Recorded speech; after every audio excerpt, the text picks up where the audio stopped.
La CPAM a plusieurs missions. Elle gère notamment les remboursements de soins, les allocations familiales ou encore les retraites. Mais la caisse d'assurance maladie doit aussi faire face aux fraudes.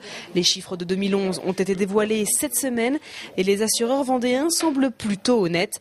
Mais les excès existent. En 2011, 162 préjudices ont été détectés.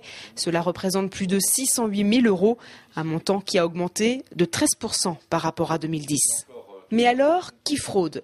On remarque finalement que toute la population est concernée. Les assurés représentent 39% des fraudeurs, le reste étant des professionnels. Cela regroupe les établissements, les transporteurs, les professionnels de santé et les fournisseurs. Quels sont les préjudices les plus détectés ? Les assureurs fraudeurs tentent par exemple de tromper la CPAM sur les indemnités journalières.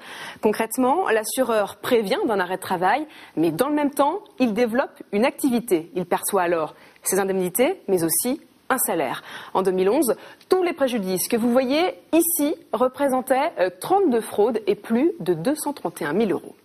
Chez les professionnels maintenant, on note deux grandes fraudes. Les professionnels de santé, comme les généralistes ou les kinés, annoncent souvent plus que leur activité réelle. L'année dernière, 12 préjudices ont été découverts pour un montant de plus de 55 000 €. Les transporteurs et prestataires, quant à eux, attestent parfois qu'un seul et même véhicule se trouve à deux endroits différents, mais en même temps, chose évidemment impossible. En 2011, 7 fraudes ont été détectées, c'est plus de 84 000 €.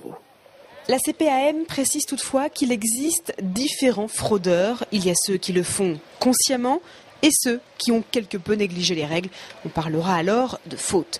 Quoi qu'il en soit, la CPAM de Vendée tente de plus en plus de lutter contre ces fraudes. La preuve, 14 techniciens travaillent dans ce service, c'est 10 de plus qu'il y a 10 ans.